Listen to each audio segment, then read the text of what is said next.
something that I think we also need to focus on a lot is how do we ensure that African Americans and the Africans in the diaspora are able to work together with Africans in the continent to better the continent, right? Because there's a lot of potential if all these three groups were to work together for the Correct. betterment of the continent. And this is something that we had seen leaders such as Malcolm X doing back in the days.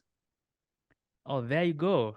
Malcolm As soon as you X. started talking about that, I reached out for my copy of the book, The Dead Are Arising, The Life of Malcolm X, written by my good friend, Les Payne, the late Les Payne, the very good friend. He was a mentor of mine, and his daughter, Tamara Payne, who's also a good friend of mine. And Malcolm saw that potential in the 1960s. And that's why he traveled to Africa in 1964 extensively, to Ghana, to Nigeria. He went to East Africa. He met Jomo Kenyatta. He met Milton Obote. He met Nyerere. He met Abdurrahman Mohamed Babu, was the Minister of Economic Planning at that time. He met Kwame Nkrumah. He met Sekou Touré. He met Gamal Abdel Nasser. He met all of them.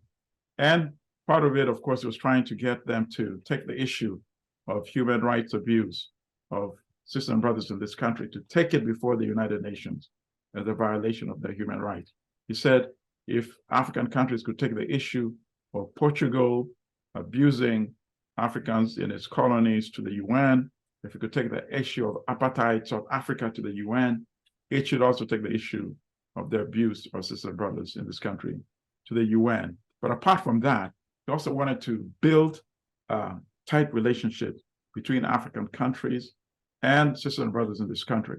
That is why, after the Organization of African Unity was founded, OAU, he also founded the Organization of African American Unity, or was it Afro-American Unity, OAAU, modeled after the OAU.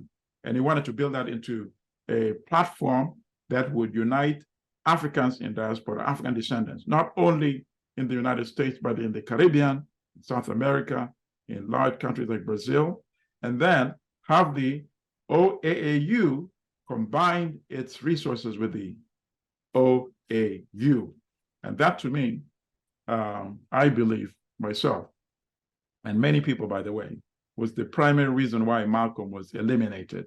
The people who pulled the trigger may have been people from his old organization, the Nation of Islam.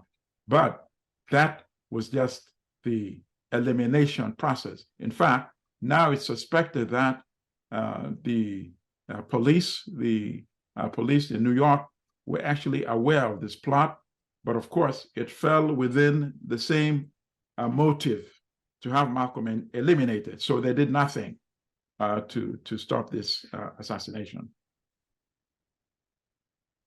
So we need to revive what Malcolm was doing, is the main point that I wanted to emphasize. He saw the potential. No one else has been able to see the importance of that potential the way Malcolm was able to see. So I hope we keep pushing for that, and that we reach the level of the tightness of relationship that Malcolm was hoping would materialize.